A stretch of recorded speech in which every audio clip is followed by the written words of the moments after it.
Hello viewers, welcome to my YouTube channel.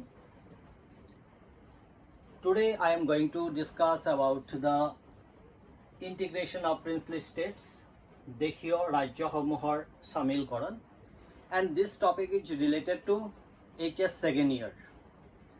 HS second year, and this is the part of the politics of India since independence, and I followed or prepared the course here from this book, Politics in India Since Independence, a textbook in political science for higher secondary second year, and this book is published by NCERT, and side by side I followed another Assamese book, and the name of the book is স্বাধীনোত্তর ভারতের রাজনীতি উচ্চতর মাধ্যমিক দ্বিতীয় বৰ্ষৰ বাৰ্ষিক শ্ৰেণীৰ পাঠ্যপুথি অসম উচ্চতৰ মাধ্যমিক শিক্ষা সংসদৰ দ্বাৰা পাবলিশড বা প্ৰকাশন কৰা হৈছে।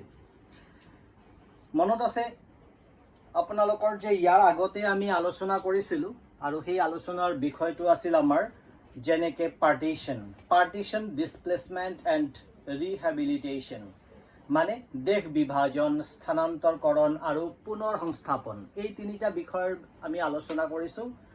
তাৰ পিছত আমি আলোচনা কৰিছিলোঁ process of partition and the consequences of partition, and this topic is already completed, and side by side the new topic is integration of princely state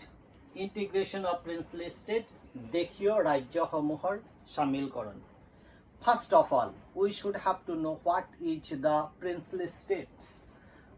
The British Indian states or provinces and princely states. That means British India was divided into two and were called the British Indian provinces and the princely state. Amar jetia Bharatborkhor স্বাধীনতা লাভ কৰিছে তাৰ আগতে ভাৰতবৰ্ষৰ গোটেই অঞ্চলবিলাকক আমি দুটা ভাগত ভাগ কৰিছিলো। তাৰে এটা হল ব্ৰিটিশ ভাৰতৰ প্ৰদেশ আৰু এটা হল দেশীয় ৰাজ্য। That means British Indian provinces and princely state. And what is princely state or what is British Indian provinces? The British Indian provinces were directly under the control of British government. That means the area which were directly controlled by the British government, that areas are called the British Indian provinces. On the other hand, several area or large small states ruled by princes called the princely states. That means the area which are or the states which are ruled by the king or queen, that area are called the princely state, and they enjoyed some form of control over their internal affairs as long as they accepted British supremacy. So here we have the map, and this is the map. Look here, this is the Indian map, India before and after independence. Look here, before independence, West Pakistan and East Pakistan. Nowadays or later on it is called Bangladesh. This area is called Bangladesh, and this area is called West Pakistan, but nowadays it's called the Pakistan.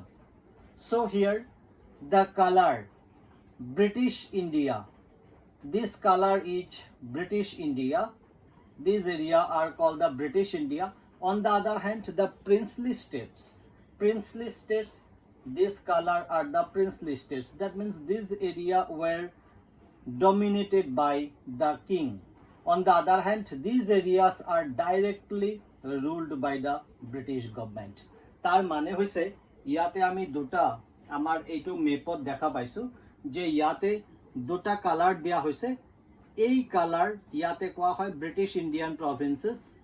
এই British Indian প্ৰভিন্সেস বিলাক আমি যেটো দেখা পাইছো এইবিলাক British সৰকাৰে প্ৰত্যক্ষভাৱে শাসন কৰিছিল, আৰু এই কালাৰৰ যেটো এই ৰঙৰ যেটো আমি দেখা পাইছো এই ৰঙৰ অঞ্চলবিলাক যিবিলাক অঞ্চলত ৰজাই শাসন কৰিছিল, আৰু সেই ৰজাই শাসন কৰিছিল ইংৰাজসকলৰ আধিপত্য বা ইংৰাজসকলৰ ওচৰত তেওঁলোকে স্বীকৃত কিছুমান ক্ষমতা লাভ কৰিছিল তাৰ বাহিৰে তেওঁলোকে শাসনৰ দায়িত্ব গ্ৰহণ কৰিছিল কিন্তু ইংৰাজৰ অধীনত তেওঁলোকে আছিল তো এইখিনি আমি দেখিছো যে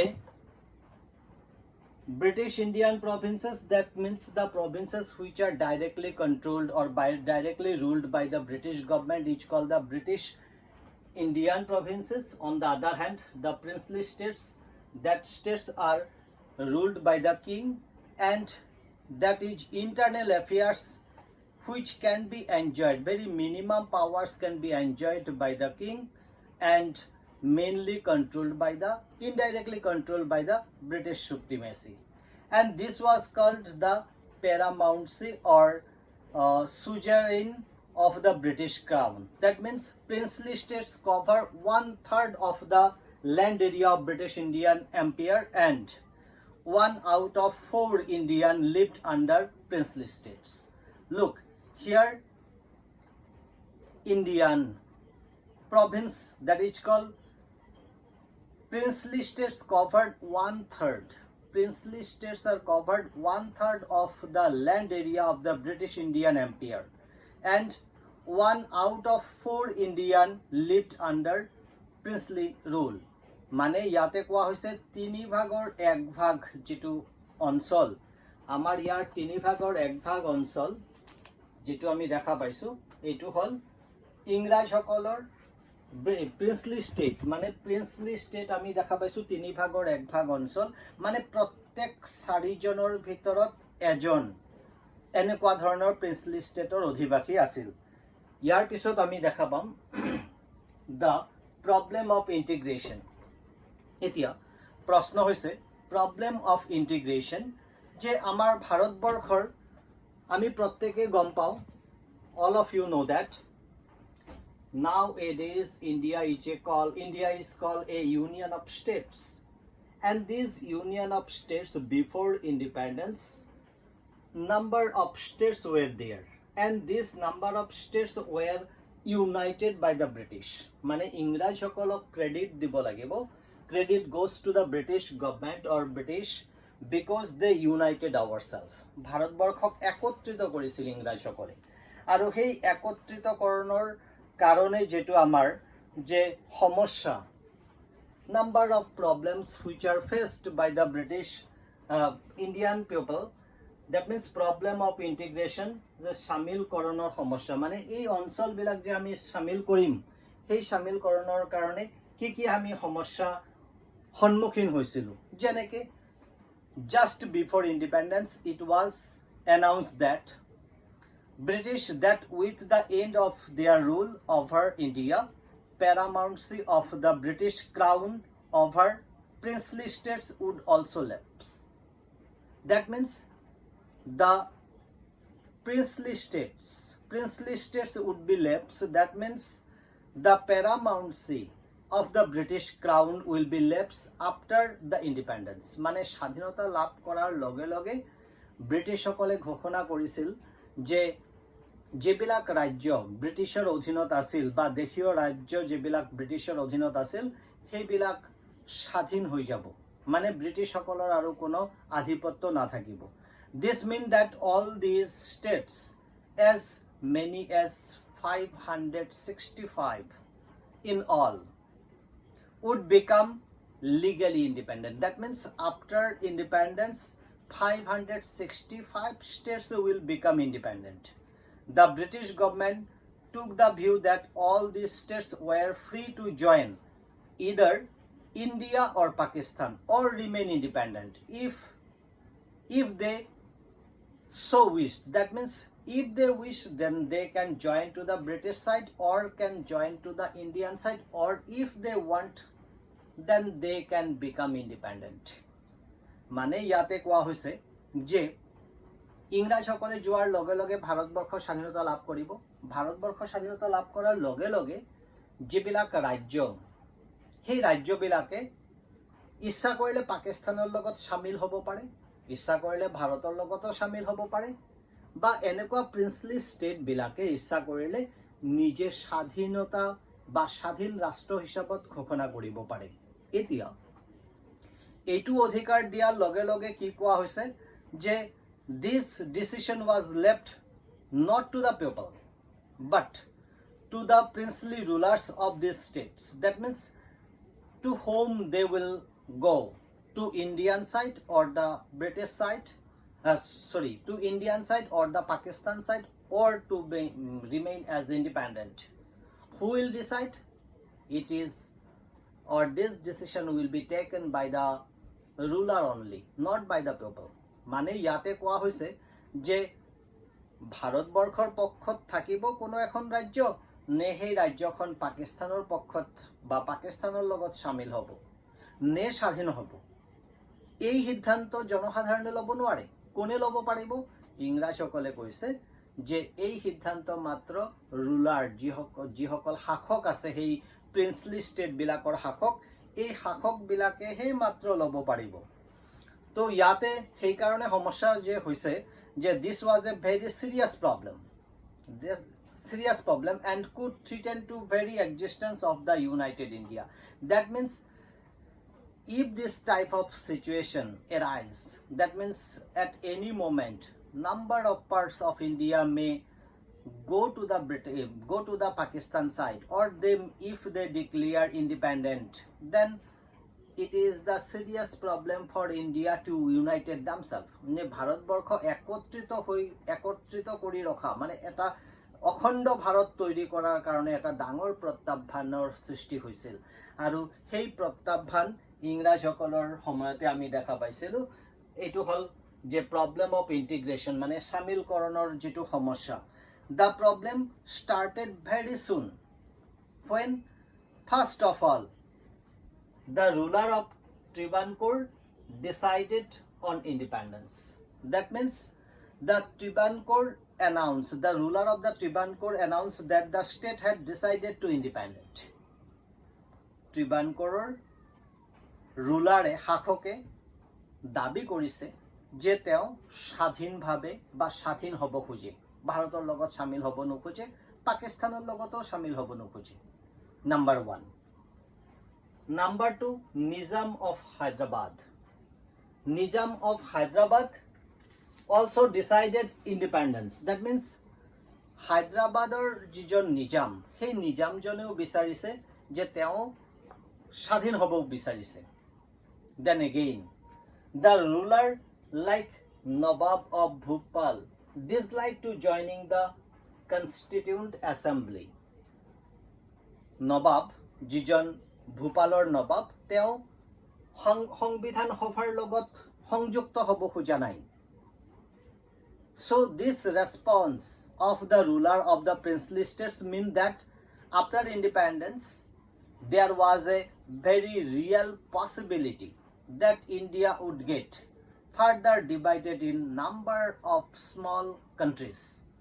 তাৰ মানে হৈছে যে এনেকুৱা যদি হয় যেনেকে if the ruler of Travancore decided to independence, then Nizam of Hyderabad, then Nawab of Bhopal, if they are not willing to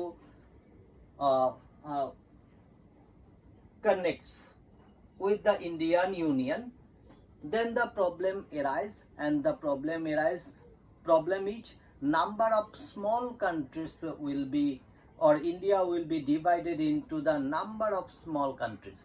যে ভাৰতবৰ্ষ তেনেহলে কি হ'ব যে ভাৰতবৰ্ষ বহু খণ্ড খণ্ড বা টুকুৰা টুকুৰা হৈ যাব, যাৰ কাৰণে ইয়াতে কোৱা হৈছে this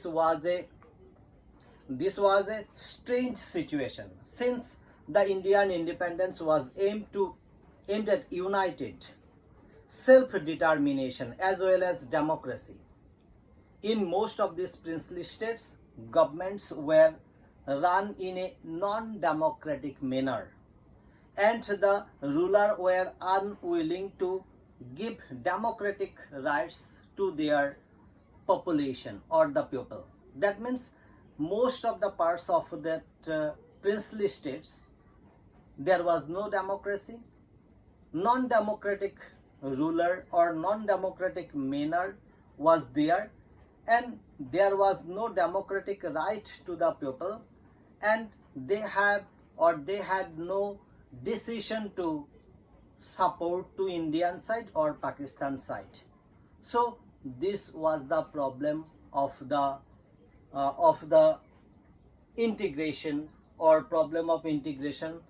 তাৰ মানে হৈছে এইটোৱে সমস্যা হৈছিল যে ভাৰতবৰ্ষৰ লগত শামিলকৰণ বা পাকিস্তানৰ লগত শামিলকৰণৰ কৰাৰ ক্ষেত্ৰত যে সেই ৰাজ্যবিলাকৰ জনসাধাৰণৰ কোনো গণতান্ত্ৰিকভাৱে মানে শাসনৰ যেটো ব্যৱস্থা সেই প্ৰিন্সলি ষ্টেট বিলাক বা দেশীয় ৰাজ্যবিলাকত কোনো গণতান্ত্ৰিক শাসন ব্যৱস্থা নাছিল আৰু যাৰ কাৰণে সৰকাৰ যেটো পৰিচালিত হৈছিল অগণতান্ত্ৰিকভাৱে পৰিচালিত হৈছিল আৰু জনসাধাৰণৰ কোনো গণতান্ত্ৰিক অধিকাৰো নাছিল আৰু জনসাধাৰণে কোনো অধিকাৰ উপভোগ কৰিব পৰা নাছিল. Now the government's approach সৰকাৰৰ দৃষ্টিভংগী কি গভৰ্নমেন্টে কি ভাবিছে যেনেকে the interim government took a firm stance against the possibility division of India into small principalities of different sizes. On the other hand, the Muslim League opposed the Indian National Congress and took the view that states should be free to adopt any course they liked. Okay, so here you see interim government took a firm stance against the possibility division of India into small principalities of different sizes. Bharat সরকারে বিচাৰিছে যে এনেকুৱা ধৰণৰ সৰু সৰু টুকুৰা যাতে নহয় ভাৰতবৰ্ষ কিন্তু মুসলিম লীগে বিচাৰিছে যে মুসলিম লীগ অপোজেস দ্য ইন্ডিয়ান ন্যাশনাল কংগ্ৰেস ভাৰতীয় জাতীয় কংগ্ৰেছক বিৰোধিতা কৰিছে মুসলিম লীগে আৰু and took the view that তেওঁলোকে ভিউ বা তেওঁলোকৰ মত প্ৰকাশ কৰিছিল যে state should be free to adopt any course they liked মানে ৰাজ্যবিলাকে মানে ৰাজ্যৰ শাসকবিলাকে যেটো বিচাৰে পাকিস্তানৰ লগত যাব খোজে বা ভাৰতৰ লগত যাব খোজে যেটো কৰিব খোজে হেতু সুবিধা দিব লাগে. Okay, now the government approaches and government at that time taken important initiative and under the leadership of Sardar Vallabhbhai Patel. Sardar Vallabhbhai Patel was India's deputy prime minister at that time and he was also the home minister during the crucial period immediately following independence.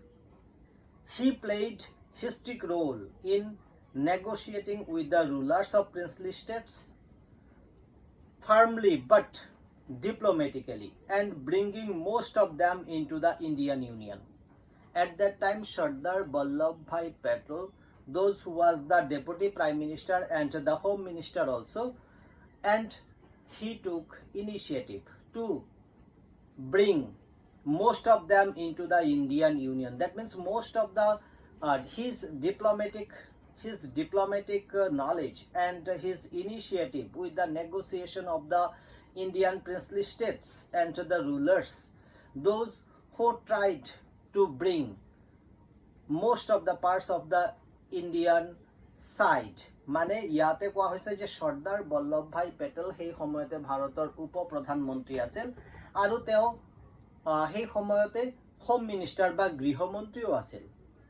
তেওঁ গুৰুত্বপূৰ্ণ দায়িত্ব বহন কৰিছিল আৰু তেওঁৰ যেটো কূটনৈতিক চিন্তাধাৰা আৰু তেওঁৰ আলোচনা বিলোচনাৰ জৰিয়তে যিমান দেশীয় ৰজা আছে বা দেশীয় ৰাজ্যৰ যিসকল শাসক আছে সেই শাসকসকলৰ লগত আলোচনা বিলোচনা কৰি পেলাই তেওঁলোকক ভাৰতৰ পক্ষত আনিবলৈ চেষ্টা কৰিছিল আৰু তেওঁ সক্ষম হৈছিল.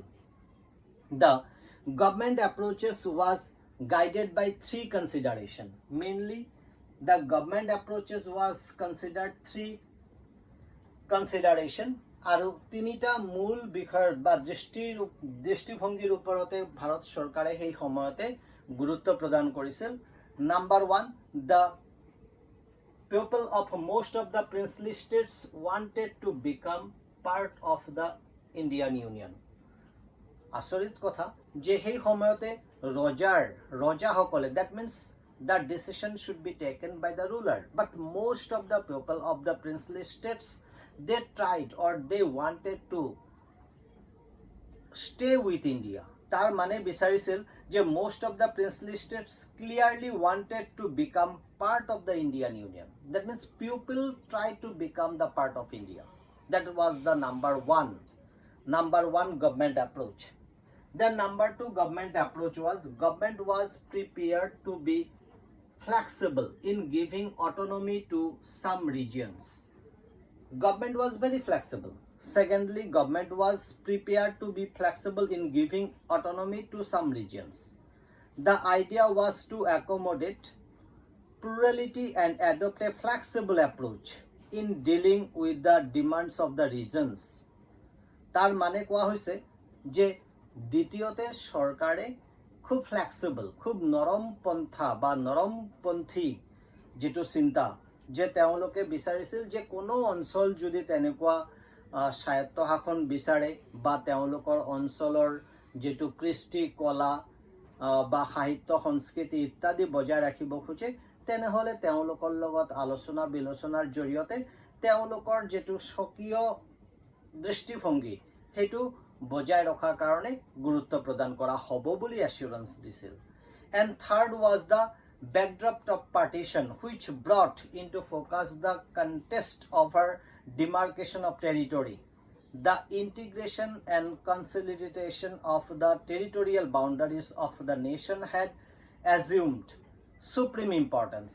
That means the integration and consolidation of the territorial boundaries of the nation had assumed supreme importance. তার মানে কোৱা হৈছে যে integration and consolidation of the territorial boundaries of the nation had assumed supreme importance. মানে সরকারে বিচাৰিছিল যে ভাৰতবৰ্ষৰ যেটো অখণ্ডতা বা ভাৰতবৰ্ষৰ যেটো ভূখণ্ড সেই ভূখণ্ডৰ বা চাৰিওসীমা এই চাৰিওসীমাৰ ৰক্ষণাবেক্ষণৰ কাৰণে গুৰুত্বপূৰ্ণ পদক্ষেপ গ্ৰহণ কৰিব আৰু ইয়াৰ জনসাধাৰণৰ সুৰক্ষাৰ কাৰণে দায়িত্ব গ্ৰহণ কৰিব বুলি ভাবিছিল. Now, before 1947, that means 15 August 1947, peaceful negotiations had brought almost all states whose territories were contiguous to the new boundaries of India into the Indian Union. The rulers of most of the states signed a document called the Instrument of Accession, which means that their state agreed to become a part of the Union of India. Yate কোৱা হৈছে যে rulers a agreement was signed between the rulers of the princely states, and the name of the signed document is called Instrument of Accession. Aru Instrument of Accession, it means that their state agreed to become a part of the Union of India. তার মানে কোৱা হৈছে যে ভাৰতবৰ্ষৰ সৰকাৰে সেই সময়তে এনেকুৱা ধৰণৰ দেশীয় ৰজাসকলৰ লগত বা এনেকুৱা ধৰণৰ দেশীয় ৰাজ্যবিলাকৰ ৰজাৰ লগত চুক্তিত আবদ্ধ হৈছিল আৰু সেই চুক্তিটোৰ নাম কোৱা হৈছিল ইনস্ট্ৰুমেন্ট অফ এক্সেশন. আৰু সেই চুক্তিৰ জৰিয়তে তাৰ অৰ্থ হ'ল যে সেই দিনাৰ পৰা বা সেই চুক্তিৰ পৰা সেই ৰাজ্য ভাৰত সৰকাৰৰ লগত সামিলকৰণ কৰা হ'ল বুলি চুক্তিবদ্ধ হ'ল. Now, accession of the princely states of Junagadh, Hyderabad, Manipur, Kashmir, Kashmir proved more difficult than the rest. That means most of the parts of the princely states, become the part of India. But the problem arises with the princely state of Junagadh, Hyderabad, Kashmir and Manipur. Look, here the area Junagadh, all of you know that this part is called Junagadh. Junagadh. Then this is Hyderabad. Junagadh, Hyderabad, then Manipur and the Kashmir. These four part. These parts are the main problem because these parts along with the another parts of the princely states, they are easily become the part of India. But these four princely states at the time of accession with India or to become the part of India face huge problem. তেওঁলোকৰ লগত গোটেতকে বেছি অসুবিধা হৈছিল যে বেছিভাগ দেশীয় ৰাজ্য ভাৰতৰ লগত শামিল হৈ গৈছিল, কিন্তু ভাৰতৰ লগত শামিল হোৱা বেছিভাগ ৰাজ্য হলেও সেই সময়তে জুনাগড়, হায়দৰাবাদ, মণিপুৰ বা কাশ্মীৰ এই চাৰিটা অঞ্চল বা চাৰিটা যেটো দেশীয় ৰাজ্য যিবিলাকত ৰজাই শাসন কৰিছিল বা নিজামে শাসন কৰিছিল, সেই অঞ্চলবিলাকত বা সেই অঞ্চলবিলাক ভাৰতৰ লগত শামিল হোৱাত গোটেতকে ডাঙৰ সমস্যাৰ সৃষ্টি হৈছিল। আৰু আমি দেখা পাইছো the issue of Junagadh was solved or resolved after a plebiscite confirmed people desire to join India. আমি দেখা পাইছো যে জুনাগড়ত গণভোট হৈছিল। The plebiscite was held in Junagadh whether they want to become the part of India or not. Most of the people were given the consent to become the part of India. Junagadhৰ বেছিভাগ মানুহে গণভোটত ভাৰতৰ পক্ষত মানে ভাৰতৰ লগত শামিল হোৱাৰ কাৰণে তেওঁলোকৰ মত প্ৰদান কৰিছিল, যাৰ কাৰণে জুনাগড় ভাৰতৰ অংশ হিচাপত পৰিগণিত হয়। কিন্তু the Hyderabad, second was the Hyderabad, the largest of the princely states, was surrounded entirely by Indian territory. Okay, most of the part of the or whole area of Hyderabad was surrounded by Indian territory. Look, this is Hyderabad, and most of the part of the Hyderabad was Indian territory. মানে ভাৰতৰ অংশ, মানে ভাৰত চাৰিওফালে ভাৰত আগৰি ধৰিছে হায়দৰাবাদক। আৰু সেই হায়দৰাবাদত some parts of the old Hyderabad state are today part of Maharashtra, Karnataka and Andhra Pradesh. Its ruler carried the title Nizam. মানে হায়দৰাবাদৰ চাৰিওফালে ভাৰতবৰ্ষ বুলি ক'ব পাৰি, আৰু ইয়াৰ যিজন শাসক এই শাসকজনৰ নাম হ'ল Nizam, and he was one of the world's richest man. Nizam was the richest man of the world. The Nizam wanted to independent status for Hyderabad. Nizame বিচাৰিছিল যে নিজামে হায়দৰাবাদক স্বাধীন কৰিব বিচাৰিছিল বা স্বাধীন হৈ থাকিব বিচাৰিছিল, কাৰণ নিজাম গোটেতকে পৃথিৱীত এজন ৰিচেষ্ট মেন আছিল, মানে ধনী ব্যক্তি আছিল। He entered into what was called the standstill agreement with India in November 1947 for a year while negotiation with the Indian government was going on. মানে হায়দৰাবাদৰ নিজামে ভাৰত চৰকাৰৰ লগত standstill agreement এটা চুক্তি, standstill চুক্তি বুলি কোৱা হয়, সেই চুক্তিত আবদ্ধ হৈছিল আৰু এটা বছৰৰ কাৰণে চুক্তি কৰিছিল যে ভাৰতৰ লগত শামিল হোৱাৰ। In the meantime, a movement of the people of Hyderabad state against the Nizam rule gathered force. The peasants in the Telangana region in particular was the victim of Nizam's oppressive rule and rose against him. Okay, the Nizam's rule was not so good. It was a suppression or oppressed rule, and that's why most of the peasants of Telangana region particularly they come out and make a movement against the Nizam. মানে নিজামৰ বিৰুদ্ধে যুদ্ধ বা বিদ্ৰোহ ঘোষণা কৰিছিল হায়দৰাবাদৰ সেই সময়তে তেলেংগানা অঞ্চলৰ যিসকল কৃষক বা যিসকল দুখীয়া শ্ৰেণীৰ ব্যক্তি, তেওঁলোকে নিজামৰ শাসনত সন্তুষ্ট নহৈ পেলাই তেওঁলোকে বিপ্লৱ কৰিছিল।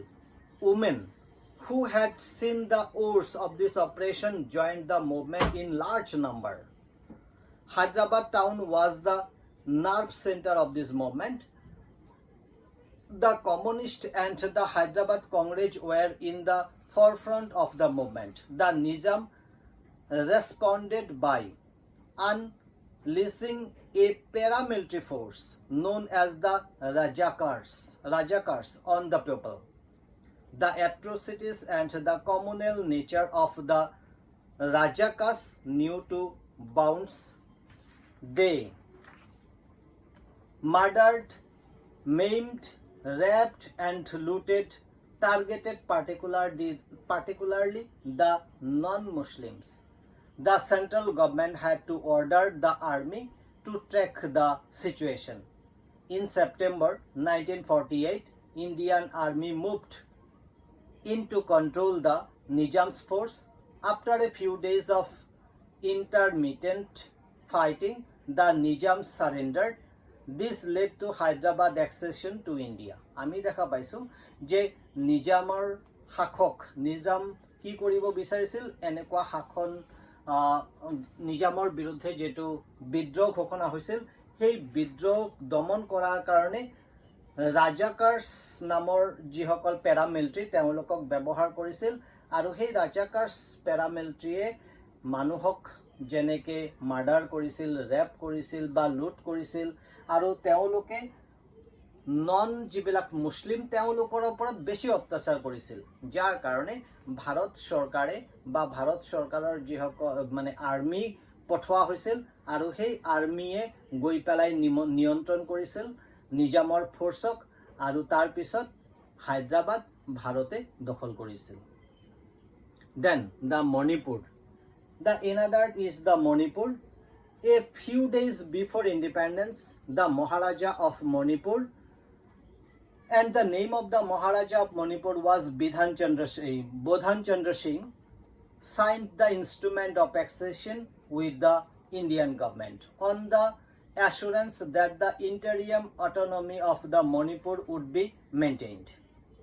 মানে মণিপুৰৰ ৰজা এটা সহি কৰিছিল ভাৰত চৰকাৰৰ লগত আৰু মণিপুৰৰ ৰজাজনৰ নাম আছিল বুধন চন্দ্ৰ সিং আৰু সেই বুধন চন্দ্ৰ সিঙে মহাৰাজাজনে চুক্তি কৰিছিল Under the pressure of the public opinion, the Maharaja held election in Manipur in June 1948 and the state became the constitutional monarchy. মানে মহাৰাজাৰ ফোৰ্স কৰিছিল আৰু ফোৰ্স কৰাৰ পিছত এটা নিৰ্বাচন হৈছিল আৰু সেই নিৰ্বাচনত মণিপুৰত কনস্টিটিউশনাল মানে সাংবিধানিক যেটো মনাৰ্কি বা ৰাষ্ট্ৰযন্ত্ৰ হেতু প্ৰতিষ্ঠা হৈছিল আৰু দা Manipur was the first part of India to hold an election based on universal adult franchise. In the Legislative Assembly of Manipur, there were sharp differences over the question of merger of Manipur with India. এইটো প্ৰশ্ন আহিছিল যে মণিপুৰ ভাৰতৰ লগত যেটো merger হল হেতু constituent অ্যাসেম্বলিত আলোচনা হৈছিল While the state Congress wanted the merger, Congress বিচাৰিছিল ভাৰতৰ লগত মাৰ্জ হ'বলৈ other political parties were opposed to this. বেলেগ পাৰ্টি বিলাকে বিৰোধিতা কৰিছিল The government of India succeeded in pursuing the Maharaja into signing a merger agreement in September 1949 without consulting the popularly elected Legislative Assembly of Manipur. This caused a lot of anger and resentment in Manipur, the repercussion of which are still being felt. তার মানে হইছে মণিপুৰত এসেম্বলিৰ লগত আলোচনা নকৰাকে ৰজাই যেহেতু ভাৰতৰ লগত সংগবদ্ধ হৈছিল সেই কাৰণে এতিয়ালৈকে তাৰ প্ৰভাৱ মণিপুৰৰ যেটো প্ৰভাৱ আমি দেখিবলৈ পাও যে মণিপুৰ ৰাজ্যৰ যেটো দাবী Then another important issue, that is the Kashmir issue, and Kashmir issue is another important issue. Before 1947, Jammu and Kashmir was a princely state. 1947 চনৰ আগতে জম্মু কাশ্মীৰ এটা princely state আছিল. Its Hindu ruler, the name of the ruler was Hari Singh, did not want to merge with India and tried to negotiate with India and Pakistan to have an independent status for his state. তেওঁ আলোচনা বিলোচনা কৰিছিল ভাৰত চৰকাৰৰ লগত পাকিস্তান চৰকাৰৰ লগত যে independent বা স্বাধীন তেওঁ থাকিব খুজিছে The Pakistani leaders thought that Kashmir region belonged to Pakistan. পাকিস্তানে কি বিচাৰিছিল পাকিস্তান লিডাৰ সকলে যে কাশ্মীৰ হল পাকিস্তানৰ since majority population of the state was Muslim কাৰণটো হৈছে কাশ্মীৰৰ বেছিভাগ জনসংখ্যা মুছলিম যাৰ কাৰণে পাকিস্তানৰ হ'ব লাগে but this was not how the people themselves saw it মানুহে কি বিচাৰে হেতু সোৱা নাই they thought of themselves as Kashmiris above all তেওঁলোকে প্ৰত্যেকে বিচাৰিছে যে তেওঁলোকৰ এটা স্বাধীন বা নিজস্ব সত্তা থাকক হেতু হল Kashmiri The popular movement in the state led by Sheikh Abdullah of the National Conference wanted to get rid the Maharaja but was against joining Pakistan. তার মানে হইছে the popular movement এটা জনপ্রিয় আন্দোলন হইছিল in the state আৰু সেই আন্দোলন শেখ আব্দুল্লাহৰ নেতৃত্বত ন্যাশনাল কনফাৰেন্সে গ্ৰহণ কৰিছিল আৰু wanted to get rid to the Maharaja but was against joining Pakistan. তেওঁলোকে পাকিস্তানত জয়েনো কৰিব খোজা নাই আৰু মহাৰাজাই যেটো সহি কৰিছিল তাৰো বিৰোধিতা কৰিছিল in October 1947 1947 চনৰ অক্টোবৰ মাহত Pakistan sent tribal infiltrators from its side to capture Kashmir.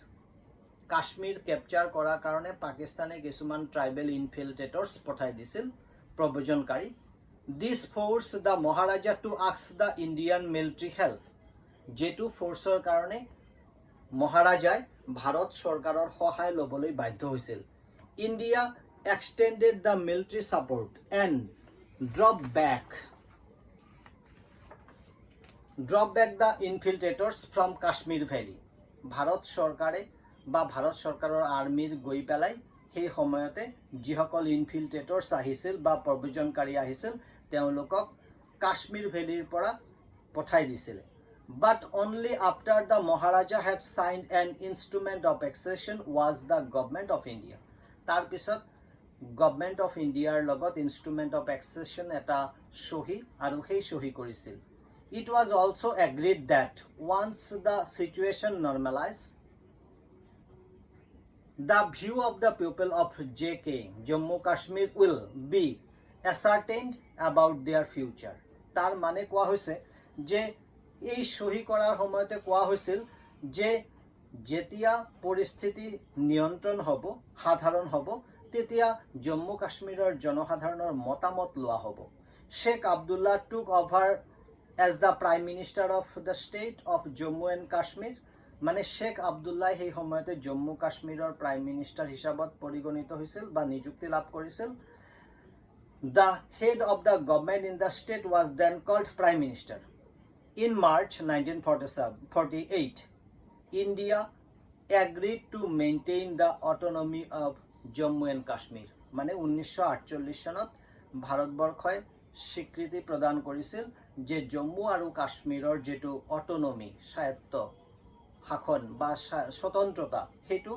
ৰক্ষণাবেক্ষণ কৰিব so these are the problems of the integration of princely state মানে এইবিলাক হল সমস্যা যেটো দেশীয় ৰাজ্যসমূহ শামিলকৰণ কৰাৰ ক্ষেত্ৰত ভাৰতবৰ্ষ স্বাধীনতা লাভ কৰাৰ লগে লগে বা তাৰ আগৰ পৰা আৰম্ভ হৈছিল এনেকুৱা সমস্যাবিলাক সন্মুখীন হৈছিল সেই সময়তে ভাৰত চৰকাৰে তো এইখিনিতে আমি আলোচনা আজি শেষ কৰিম ইয়াৰ পিছত যেটো আমাৰ আলোচনা আহিব যে দেশীয় ৰজাবিলাকৰ পিছত আমি আলোচনা কৰিম হেতু হল আমাৰ নেক্সট আমি ভিডিওত লগ পাম সবকে আৰু হেতু ভিডিও হ'ব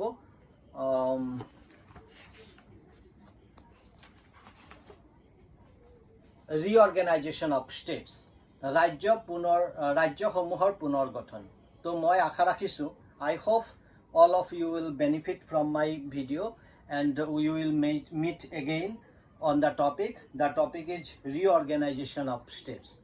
Thank you very much.